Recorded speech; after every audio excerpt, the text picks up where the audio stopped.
Massey officiate more.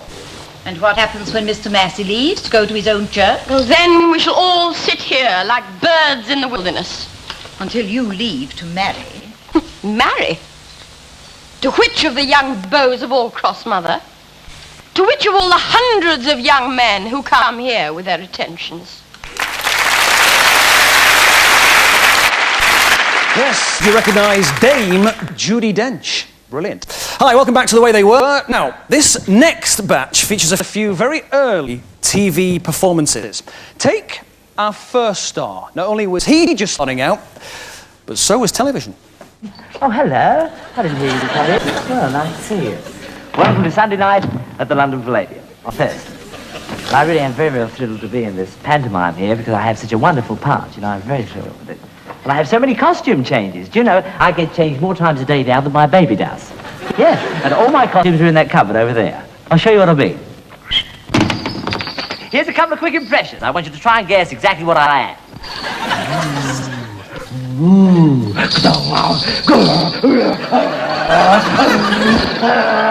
Did you guess? I'm an idiot. Who's this weather person coming over? All Welsh.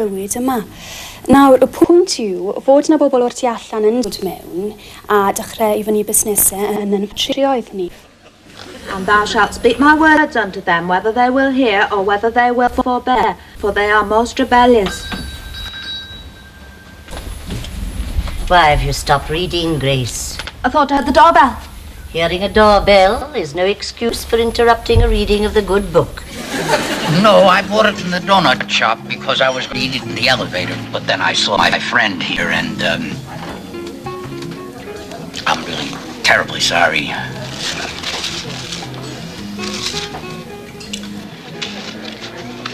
Oh, let me see. Let's see now. I can come back. No, I'll have a donut.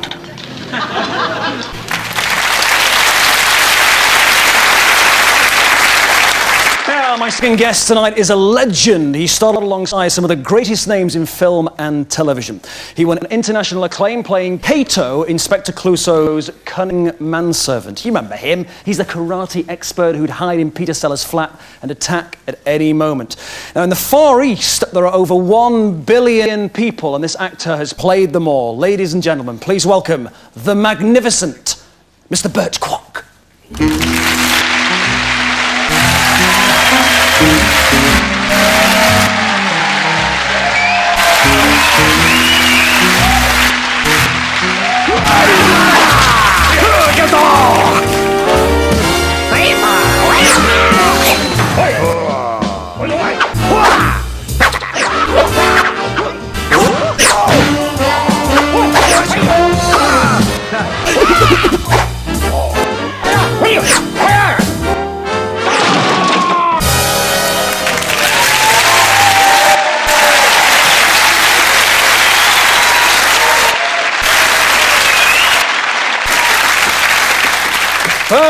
Burt, welcome to the show. Take a seat. Does that happen to you all the time? Every night on my way home from the pub, yes. Now listen, we've seen how you can handle yourself in real life. I think we should see how you handle yourself on film. And this is a classic. Take a look at this.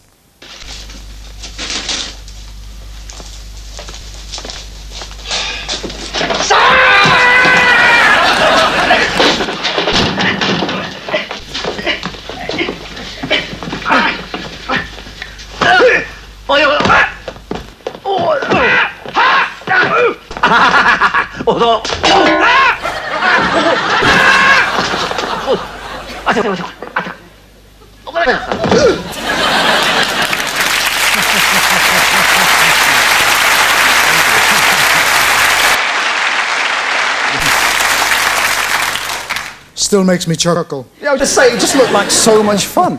You know, that clip and those films seem to have achieved sort of legendary status in film comedy.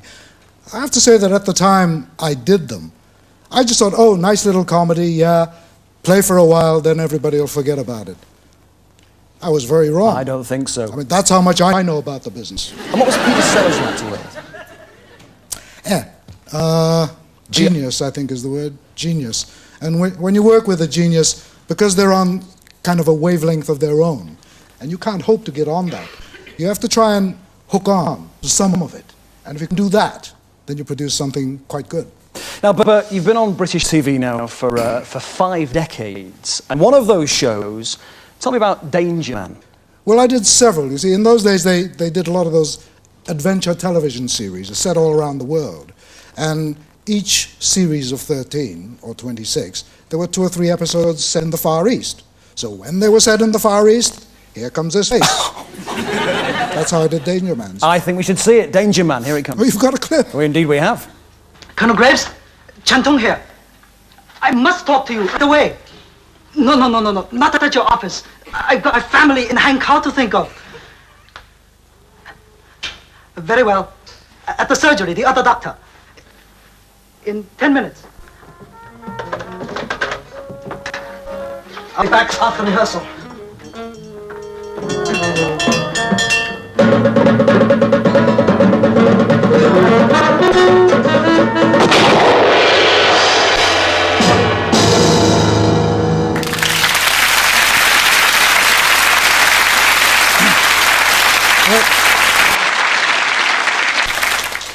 At that stage of my career, I seemed to spend an awful lot of time falling down, didn't I?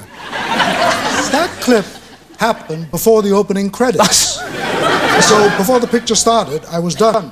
There's an old saying among film actors, if you're going to die, die in the last reel. Then they remember who you are. This one, I had no chance. I died before the picture started. Now, a lot of people, Burt, remember you as the Japanese commandant in Tenko. In fact, I think we've got a still of you in, and there you are. A vicious fellow, wasn't he? I loved doing that show because I was surrounded by all these glamorous ladies. I know they weren't terribly glamorous on screen, but off screen, wow! Really? And one of the things was in the early days of rehearsal, because they had to look very emaciated and starving, they put some weighing scales in the corner of the dressing room, and the girls would go every day, weigh themselves, and write their weight on a list. Right. I'm playing the commandant of the camp. I consciously am not saying camp commandant. The commandant of the camp. And that's another story. So I thought, well, I'll join in. I was supposed to not be thin and emaciated. I was supposed to be well fed. So I went and made myself as well and put my weight on the list until the girls told me to stop being silly. And then I stopped. Now listen, we've seen you fighting, we've seen you acting tough on screen. I'm intrigued by this character you played, Pretty Boy. Pretty Boy. Again a long time. Burmese Bandit, was it? Ain't Half Hot Mum. That was the show. And when was this? This was 70s? Yeah, whenever it was they were made. Yeah,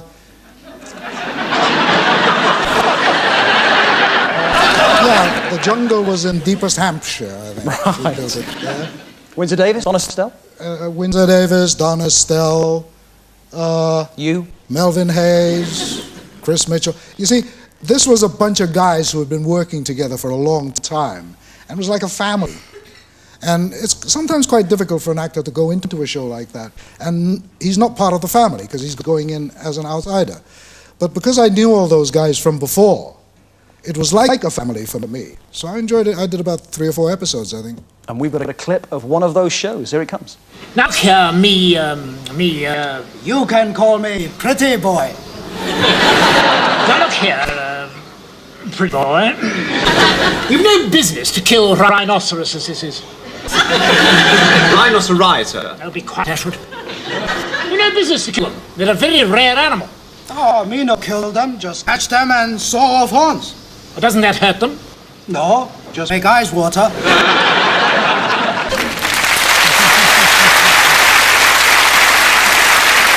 Like great fun as well. Oh. I'll tell you, all the shows I do, I find great fun because there's always something you can find to giggle at, to laugh at. And it's been a lovely roller coaster ride. The ups have been great, the downs have been good fun. So all in all, I'm a very lucky fella. Ladies and gentlemen, please say thank you to the main man, Mr. Burt Kwouk. Come on.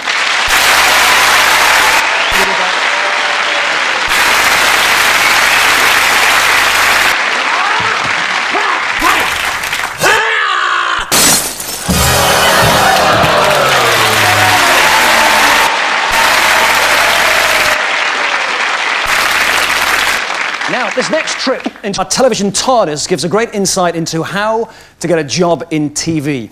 Now, not surprisingly, it's the same now as it was way back then. You've got to be witty, be able to hold your drink, and most importantly, you've got to be able to suck up to the boss. I want to tell you something. Flip is our producer, and we're very fond of him. And We love him. But we've got to keep in his good books because he's our boss. And so, from time to time, we bring in presents. I've got one for you today. Would you like I bet you have. Would you like this? Yeah. This is just keep your strength up. You know, you're going to have a tough time with this program. What do I do? Pull it. Go on. I'll leave you there. Don't know. Oh, you look so lonely on the television on your own, Philip. Well, anyway, let's get on with it, darling. Why did you set fire to the disco, Sal? No. Don't care, it was boring. Oh, come on, Sal, that's stupid. You're not giving yourself a chance. You say you don't like discos. Didn't I see a Bucks Fizz poster on your bedroom wall? Your mum tells me you're crazy about Bucks Fizz. My mum don't know nothing. She hates me, my mum. Is that why you set fire to us, Sal?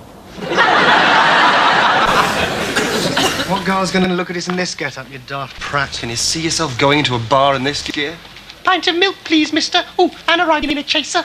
Makes you want to puke. Got a bag full of clothes, too. Oh, my God. Look at Lyndon. It's a hard life being a millionaire, son. Great Yorkshire git. But first, a new genre of film fresh from the Soviet Union. This being Russian expressionist carry-on films. Thanks to Glasnost and Perestroika, these films are now regularly available in England. Here's a brief extract. Oh, не прощай.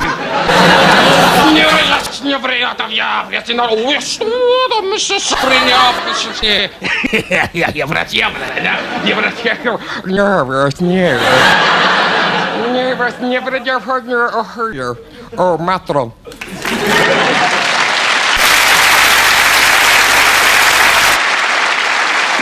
No matter how mega Hollywood stars might become, they all had to start somewhere. And although most of them would rather forget their early outings on the silver screen, we haven't. So here are 4 of Tinseltown's finest before they hit the big time.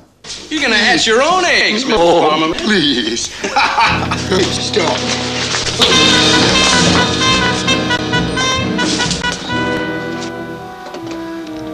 Find yourself a gun, mister. What for? Because I'm calling you out. Condition. Not good. Pressure's up. Now, remember, you're not watching ER in slow motion. What's your impression? Severe cerebral contusion with edema, possible laceration.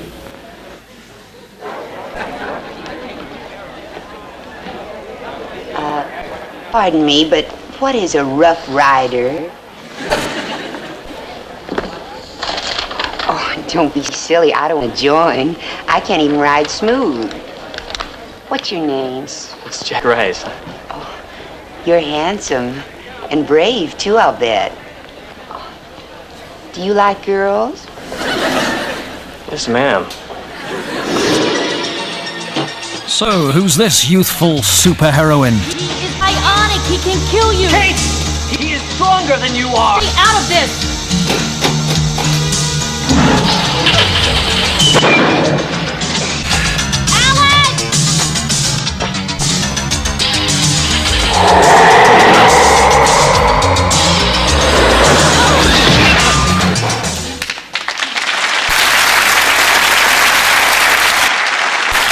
Now, if that first clip was Redford's, and the second clip Bronson's, and the third clip Eastwood's, that last scene was most definitely bollocks.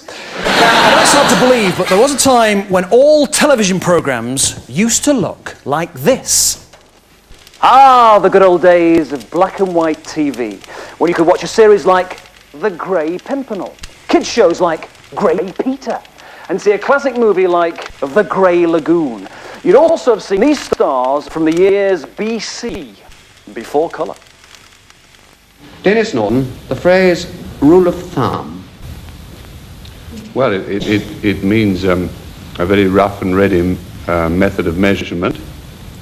Yes. And I suppose it was when they used to measure their, like rule of elbow is the way you measure bath water, or the heat Now, Dennis, bath water. carry on that line. You're jolly nearly there. You're nearly home. I don't even know where I am. My hometown, and Yes, okay, we all knew it was Shirley Bassey, but do you recognise the voice of the uncompromising interviewer? No, you were wearing a very revealing dress last night. In fact, one of the newspapers this morning called it, I think, a stripper's outfit or something. How important is it, do you think, that you should project this rather sexy image? well, I'm not projecting as a sex image. It's just that I just like outrageous gowns. Well, surely you spend half your life travelling from one part of the world to another. Do you ever get the feeling that you'd like to settle down and live in one place for keeps? No, I like traveling. I love it.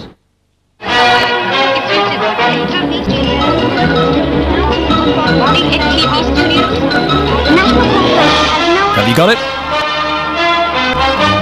No, madam. Bunker is not available at the National Television Building. Right, who's this about to tunnel out of the Stalag?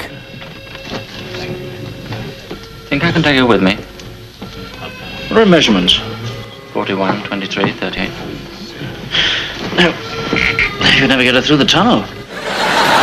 I'd almost rather go to the dentist than anywhere, wouldn't you? Yeah.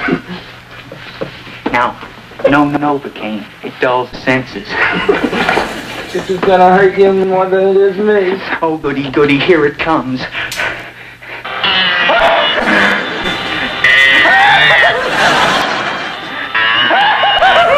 Oh my God! Don't stop now!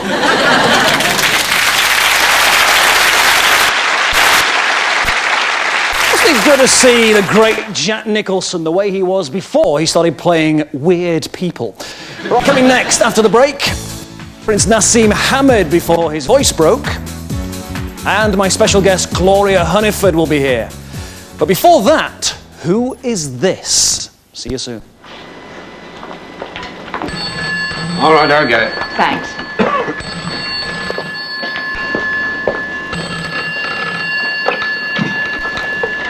Hello? Oh, yes. You look better than you should, I must say. I don't feel it.